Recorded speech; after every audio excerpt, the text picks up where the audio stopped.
마가복음 11장의 내용에서부터 이제 마지막 장 16장까지의 내용은 우리가 많이 알고 있고 또 들어봤던 내용들이 소개가 됩니다. 예수님이 예루살렘으로 입성하시게 되는 일로부터 주님이 마침내 사망의 권세를 깨뜨리고 부활하시고 제자들과 함께 있다가 하늘로 승천하시게 된 일, 예수님의 삶에 있어서 가장 자세하고 또 가장 중요한 일에 대한 기록이 소개되고 있는 부분입니다. 우리가 얼마 전 고난 주간을 통해서도 또 마태복음을 통해서 이러한 내용들을 우리가 함께 살핀 바 있습니다.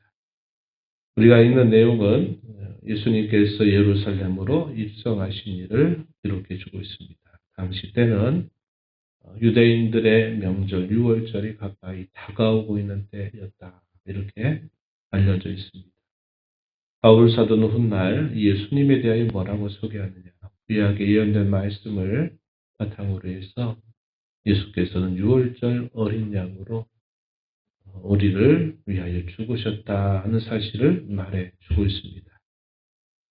마지막 공생의 제3년째 예루살렘으로 입성하시면서 예루살렘으로 입성하신 일을 준비하신 일들이 소개가 됩니다. 제자들 둘을 먼저 보내서 한 번도 사람이 타보지 않은 어린 나귀를 데려올 것을 명령하시게 됩니다. 그러면서 그런 과정에서 있게 될 일들에 대한 하나하나의 구체적인 말씀까지 지시하시게 됩니다. 제자들은 예수님의 당부를 받고 그 타보지 않은 어린 나귀를 데려오려고 했을 때 예수님이 말씀하신 대로 사람들이 이것을 뭐하려고 가져가느냐 하는 물음을 들었을 때 주께서 쓰시겠다 하는 그 말씀 그대로 전합니다.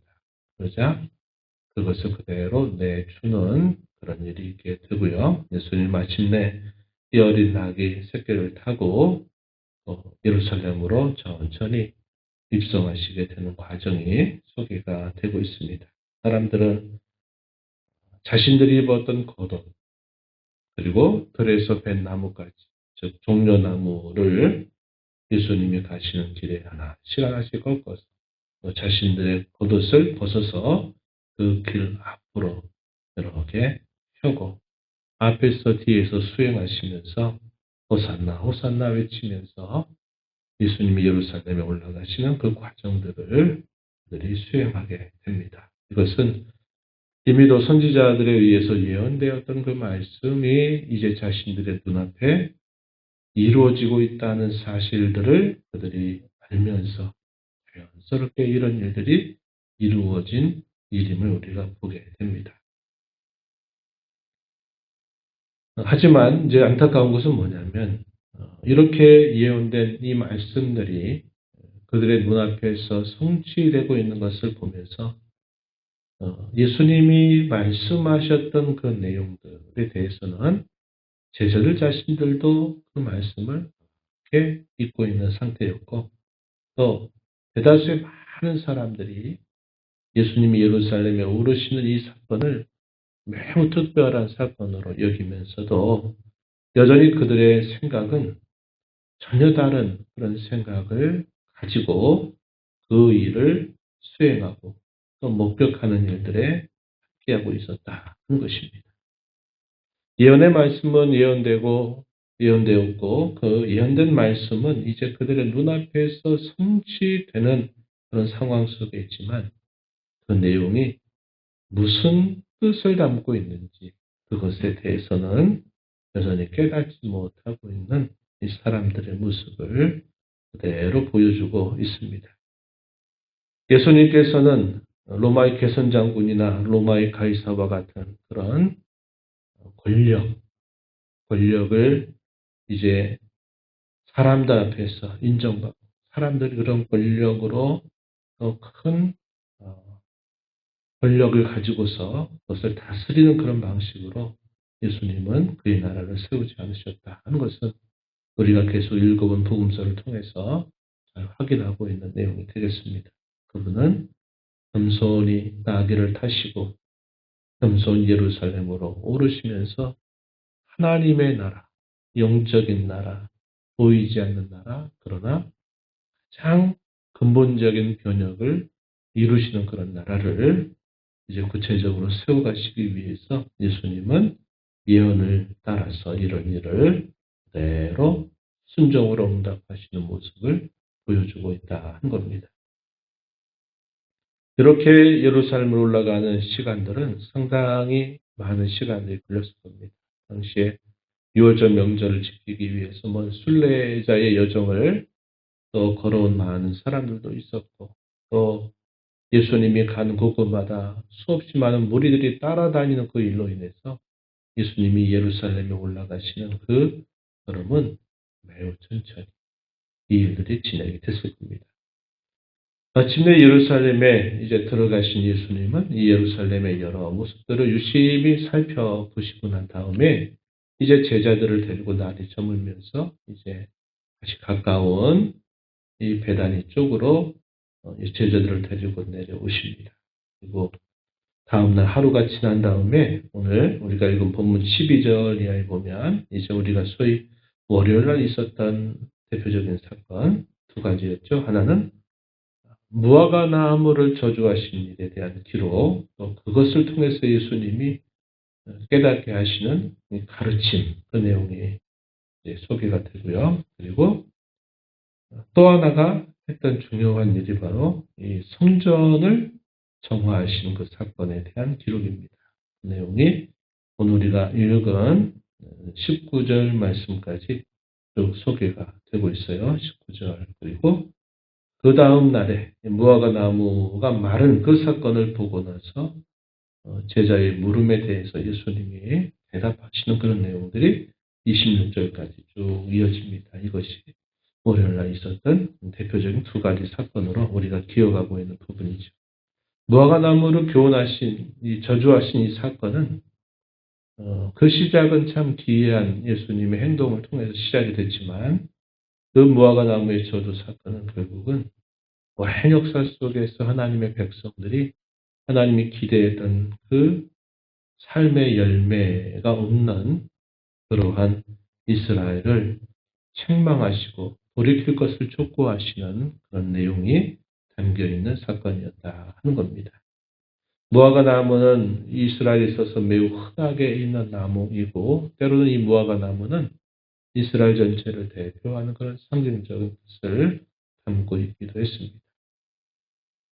월요일 아침 일찍이 제자들을 데리고 나오신 예수님이 시장하셔서 무화과 나무의 열매를 보았는데 아직 무화과가 많이 맺혀질 때가 아니어서 열매가 거의 발견되지 않는 것은 너무나도 당연한 일이었습니다. 그런데 열매가 없는 일로 인해서 예수님이 그 나무를 저주하시는 기이한 일을 행하시게 되니까 이 제자들이 상당히 충격을 받게 되죠. 예수님이 평상시 하신 그 말씀과 태도와는 너무나 다른 그런 일을 하셨기 때문일 겁니다. 그리고 하루가 지나서 다음 날에 보니까 그것이 뿌리째 말라있는 상태를 확인하게 된 거죠. 그걸 통해서 예수님께서는 이스라엘 백성들의 신앙에 대해서 그들에게 깨우치시는 말씀을 건네주신 것입니다.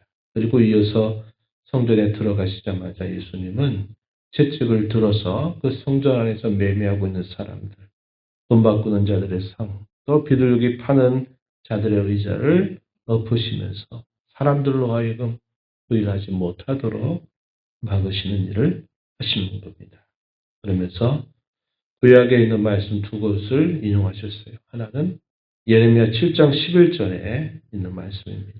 예레미야 시대 때 이 성전이 부패해서 강도의 소굴처럼 만들었던 그 일에 대해서 인용해서 너희도 이 성전을 강도의 소굴처럼 만들어버렸다. 이렇게 책망하시고 또 이사야 선지자를 통해서 예언했던 말씀 내 집은 만민이 기도하는 집이다. 하나님의 백성이라 부른 유대인들만 아니라 이방 백성들도 이곳에 와서 그들이 하나님 앞에 기도하고 하나님을 만나게 하는 그런 집이다. 이런 사실들을 밝혀주면서 이 성전의 참된 역할이 무엇인가를 예수님이 깨닫게 하시는 일들을 행하시게 된 겁니다. 우리가 주일날도 살펴봤지만은 당시에 이 성전이라고 하는 것은 유대의 종교와 정치의 가장 중심지와 같은 역할을 하고 있는 곳이었습니다. 그래서 이 성전을 대단히 중요하게 여겼지만 시간이 많이 흘러가면서 이 성전을 관리하고 감독하는 이 종교 지도자들에게 있어서는 그들의 모든 부의 원천이 이것으로부터 그들에게 주어졌다 하는 것입니다. 특별히 명절 때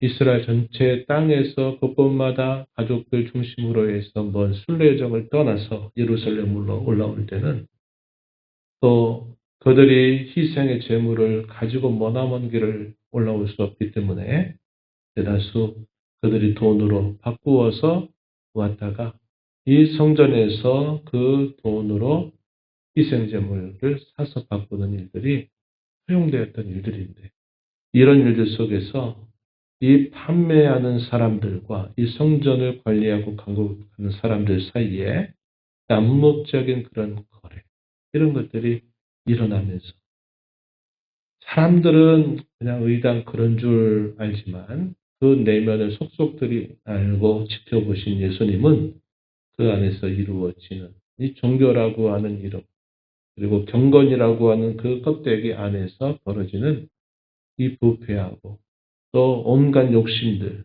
이것들이 가득한 그것을 다 내다보시면서 이 채찍을 들어서 그 성전이 그런 것을 위해서 존재하는 것이 아니라 그것은 누구든지 하나님 앞에 나와서 기도하고 죄 용서를 받고 그분과 교통하는 것이 그 성전의 참 목적이다 하는 사실을 예수님이 밝히신 겁니다. 어느 누구도 예수님이 하신 일이 불의하다고 말할 수 없을 만큼 예수님이 하신 일들은 대단히 의외적인 일을 하신 것이지만 그분이 하신 말씀은 결코 틀림이 없는 말씀이었다 하는 겁니다. 종교 지도자들은 부글부글 더 끓어오릅니다. 자신들이 오랜 세월 동안 누려왔던 기득권을 다 뿌리째 흔들어 버리는 예수님의 말과 행동을 보면서 어떻게 하든지 이를 처단해야 되겠다 하는 이런 생각을 하는 겁니다. 그들이 만약에 그들의 심령이 하나님과의 관계가 잘 되어 있더라면 그들의 반응은 어떻게 될까요? 우리가 이런 일들이 뭔가 잘못됐다는 것을 알면서도 너무나 오랜 세월 동안 암묵적으로 와서 깨뜨리기 어려웠는데 예수님이 이렇게 와서 한다니 우리가 이제 개혁해야 되겠다. 우리가 돌이켜야 되겠다. 이런 생각을 해야 되는데 그런 생각은 추워도 하지 않는 겁니다. 자신들이 누려왔던 것들을 빼앗긴다. 자신들의 종교적인 모든 근간과 뿌리를 완전히 전복시킨다고 하는 이 위기감 때문에 그들이 돌이키고 그들이 잘못되었다는 것을 인정하기보다는 오히려 그들의 마음이 더욱더 완악해지고 강팍해지는 그런 모습을 나타내고 있다는 것을 보여주고 있습니다. 신앙생활을 처음 하게 될 때는 우리가 한이 순전한 그런 생각을 마음을 가지고 우리가 신앙생활을 하다가도 이 신앙생활이 계속 반복이 되고 익숙해지게 되면 그 세계를 마치 내가 아는 것처럼 생각하다가 보면 마치 거기서 자기가 뭔가 큰 자리를 차지하고 있는 듯 그런 모든 것들을 다 알고 있는 양 그렇게 생각하고 말하게 될 때가 자연스럽게 우리에게도 찾아올 수 있습니다. 이럴 때 우리가 늘 끊임없이 하나님 앞에서 우리 자신을 점검하고 되돌아보지 않게 된다면 결국 우리도 이런 신앙에 타성해졌고 형식적인 그런 신앙으로 치우칠 수밖에 없다 하는 것을 알게 되고 우리 스스로가 우리의 신앙과 삶에 대한 끊임없는 그런 성찰과 또 되돌아봄을 우리가 놓쳐버리게 되면 우리의 신앙은 그렇게 굳어져 가면서 신앙은 더 이상 성장하지 못하고 오히려 잘못된 신앙으로 굳어지면서 그것이 오히려 우리 자신에게 걸림돌이 될 수 있다는 것을 우리는 이런 말씀들을 통해서 살펴 보게 되는 겁니다.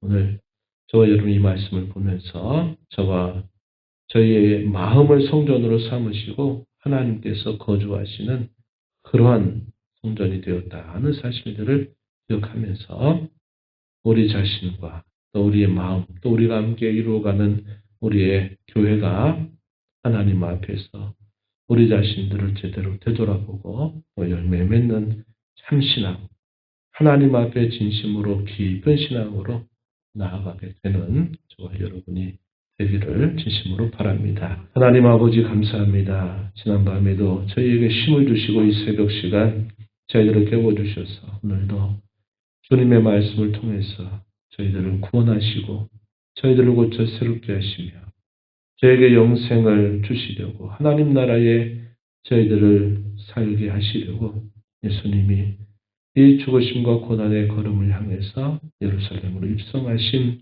이야기들을 저희가 함께 다시 읽었습니다. 겸손한 왕으로 입성하신 주님. 하나님 나라는 섬김을 받은 자가 큰 것이 아니라 도리어 섬기는 자가 더 큰 자다 말씀하셨던 대로 주님은 겸손한 왕으로 자기 백성들을 섬기기 위해서 예루살렘으로 입성하시고 잘못된 종교의 근간들을 다시 개혁하시고 사람들이 잘못된 그런 모든 생각들과 또 열매 없는 그들의 삶을 개혁하시는 일들을 하나하나 수행하십니다. 이런 일들을 보면서 오늘을 사는 저희들에게 주님이 무엇을 깨닫게 하시는지 무엇을 바라시는지 주의 마음을 잘 헤아려서 주의 뜻을 따라 저희의 신앙을 새롭게 하며 저희의 삶을 늘 주 앞에 고쳐 주께서 기뻐하신 대로 살아가도록 저희들을 이끌어 주시기를 간절히 바랍니다. 주 앞에 나와 기도하는 심령들의 간구를 귀기를 주시고 응답해 주시기를 바라며 예수님 이름으로 기도하옵나이다. 아멘.